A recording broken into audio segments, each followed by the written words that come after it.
Mga kababayan, may interview kanina ang ating Vice President at inamin niya na kasama pala siya sa ipapaaresto sa ICC. Medyo familiar na sa akin 'to, eh. Kasi nagkaroon before ng article, I think ang Rappler, na isa si VP Sara sa mga pinakasuhan sa ICC, 'di ba? Kasama si Bato, kasama si Bongo. So hindi lang si Pangulong Duterte ang target na ipakulong. Si VP Sara sa mga panahon na yun ay banta sa mga demonyong politiko, lalo na dun sa 215 congressmen. At kung ilan man ang tumatakbo sa mga kongresista na pumirma sa impeachment ni VP Sara, lahat yun nire-resbakan ng ating pangalawang Pangulo. Alright? At dinurog na nga yung tatlo. 'Di ba? Yung si Boy Dila, si Chua, si Apple. Yung isang sumalngalin daw si Chuwawawa ng Apple. At saka si Valeriano, yung boses Kiki. Yung sobrang taba daw, ipit na yung leeg, sabi ni VP Sara. Yun yung unang binengga ni VP Sara, yung Congressman Valeriano. So kung sino man ang mga tumatakbo sa mga yan, ay good luck talaga ng bonggang-bongga. Re-rest back ang Vice President. But syempre, hindi po nila ito papayagang mangyari. Either ipabangbang nila si VP Sara, ipagurgur, or kaya kalikutin ang sinasakyang kotse, 'di ba? Motor or helicopter, eroplano para mag-crash or maaksidente, or ipabitbit nila ang pangalawang pangulo papuntang ICC. Papayag kayo ganyan kademonyo ang Ngiwi administration? Binitbit na si PRRD, bakit humihinahon pa kayo? Ha?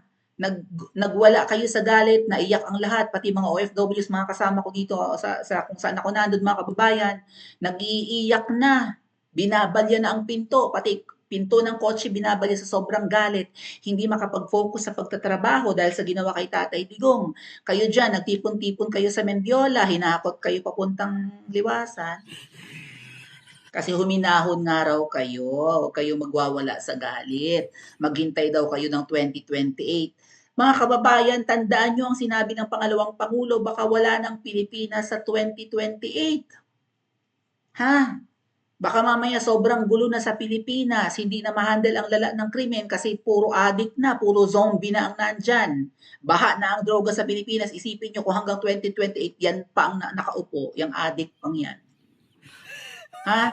Kung adik ang nasa itaas, adik din ang nasa baba. Kung magnanakaw ang nasa itaas, magnanakaw rin ang nasa baba. Isasabak pa kayo sa giyera. Mabuti pa nga ngayon ang Taiwan. Pag-usapan natin yan mamaya, no? Nagtitipon-tipon ngayon ang mga Taiwanese. At gusto na nilang sipain ang kanilang leader na gusto silang isabak sa giyera kasi nga pro-America ang namumuno sa Taiwan. Mabuti pa ang mga Taiwanese. O ayan, no? Nagsi-speak up na. Nagra-rise up na. Ano pa? Get up, speak up, kick them out. Ano ba?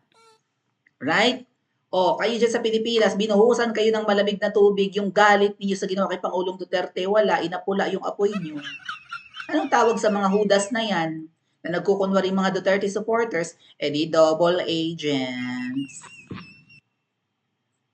Kuminahon lang daw kasi ayaw ng mga Duterte na magalit tayo. What?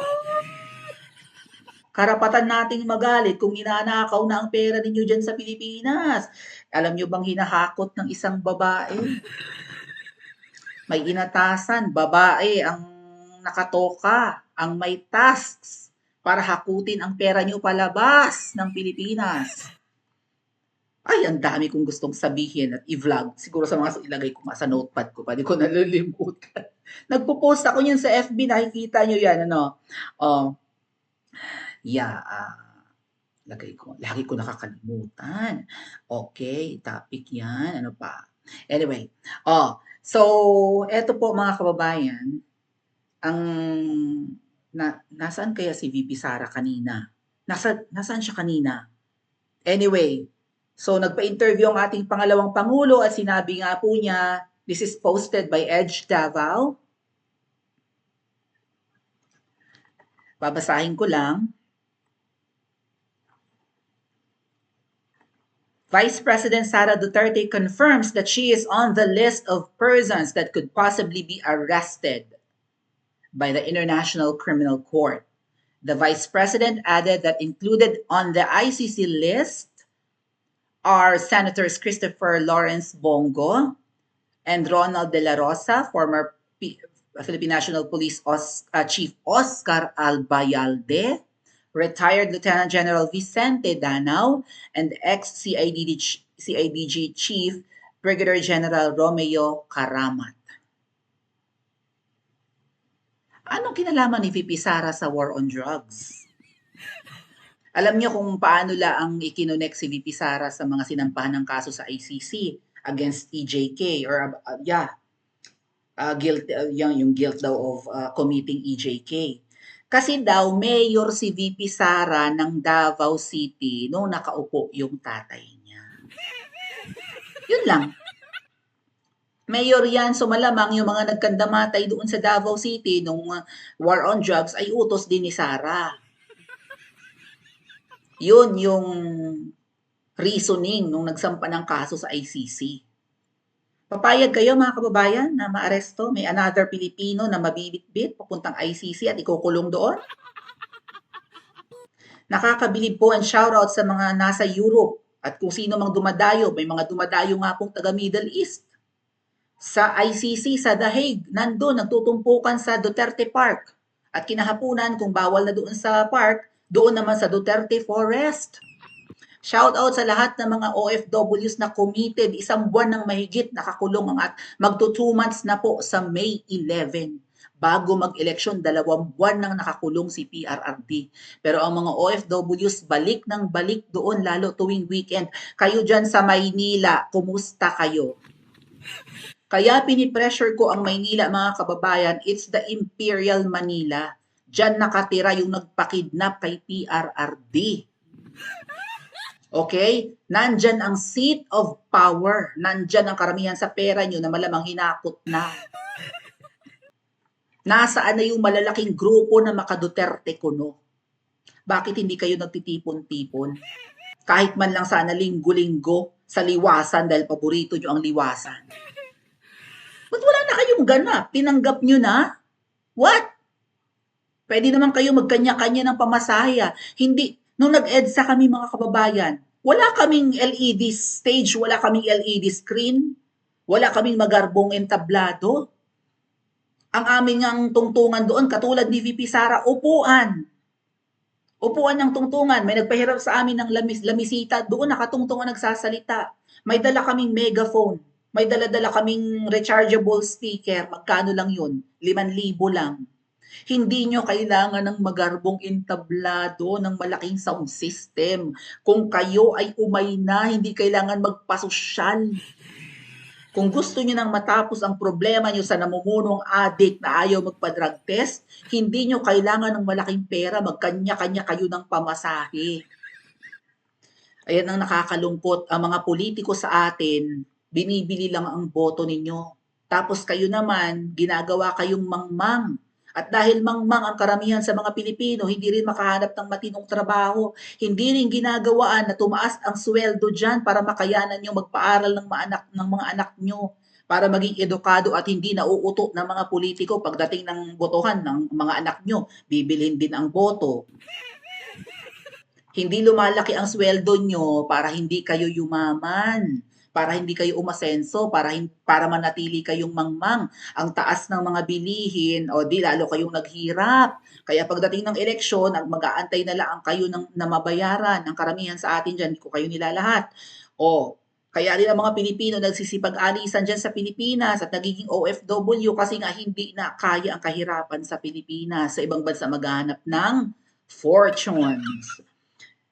Sa ibang bansa maghahanap ng hanap buhay. Mga gago, mga demonyo, mga manloloko, mga salot ang mga politiko dyan sa Pilipinas. At ang mga politikong yan, iilan lang. Kita nyo, 215 ang pumirma para ma-impeach si VP Sara. 1/3 lang ang natitirang matino. Baka nga yung iba na late lang kaya hindi nakapirma. Wala pa nga yatang 100 ang hindi pumirmang politiko. Lamang pa ang mga demonyo dyan, lamang ang mga kurako dyan kasi nga nilamo na ng sistema. Diba? Makisama ka at yayaman ka o kokontra ka at gorgor ka. At dahil nga po si VP Sara ay kumukontra na kay Mingming, 'di ba? Binitawan na ang DepEd. Hindi na masaya sa naging katandem niya, ayan na, ginigipit na ang pangalawang Pangulo. Pakinggan po natin ang ating Vice President sa kanyang sasabihin. At hello po sa mga Bisaya dyan, tulungan po kami sa interpretation sa sasabihin ng ating pangalawang Pangulo. Officials. Yes sir, oo.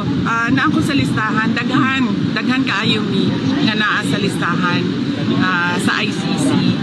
Nahibaw ko ana kay pag-abot na ko dito natingala ko nga nung sa sugod pwede pa ko mabisita kada adlaw. Giundang nila pagkahuman ilahan ang gina-record ang mga ginaistoryahan namo ni Pangulong Duterte. So nasabtan ako nga nagapaminaw sila sa amo ang ginaistoryahan kay ang ilahang huna-huna ang amo ang ginaistoryahan kung unsa ang kaso o unsay ginabuhat sa kaso na ginabuhat nato sa kaso dinhi sa Pilipinas o mga strategy sa kaso. Dili lang ako, layo pa ang pangalan dito. Ang nauna nga mga pangalan dito mao kay Senator Bato de la Rosa, kay katong dating Chief Albayalde, ang katong dating Police General si Danao o Police General si Karamat. Napo dito ang pangalan ni Bongbong. Mauna usas ila bago ako. Thank you, Madam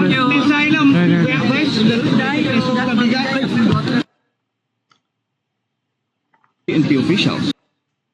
Okay, so ang sabi ni VP Sara, tama ba? Nagtataka raw siya dahil dati araw-araw pa siyang pinapayagan na bumisita at makipag-usap kay dating Pangulong Duterte. Tinigil daw. And then, pinakikinggan na or baka nire-record na nga yung kanilang pag-uusap. Kasi baka nga raw ang pinag-uusapan ni na VP Sara at ng tatay niya doon sa kulungan ay kung ano yung magiging strategy laban sa kaso. Nasa hulihan pa raw ng listahan si VP Sara, pero yung nakita niya mga familiar names doon, pangalan ni Senator Bongo, ni Bato, ni Albayalde, ni Karamat, at saka ni Danao. Mga kababayan, kahit nasa huling listahan ng ipabibitbit at kakasuhan or paparesto sa ICC, baka unahin nila ang Vice President. Lalo ngayong panahon ng kampanyahan na ang pinakamabisang nangangampanya for PDP laban ay ang pangalawang Pangulo. So ano ang gagawin nyo sa kasakaling kidnapin ang ating Vice President? At paaabutin nyo pa ba sa araw na yon na bigla na laang aarestuhin ang Vice President at dadalhin sa Villamor Air Base and then may nakaabang na eroplano and then bibit-bitin ang pangalawang Pangulo? Pa-comment po sa comment section at mag-like at subscribe din po kayo.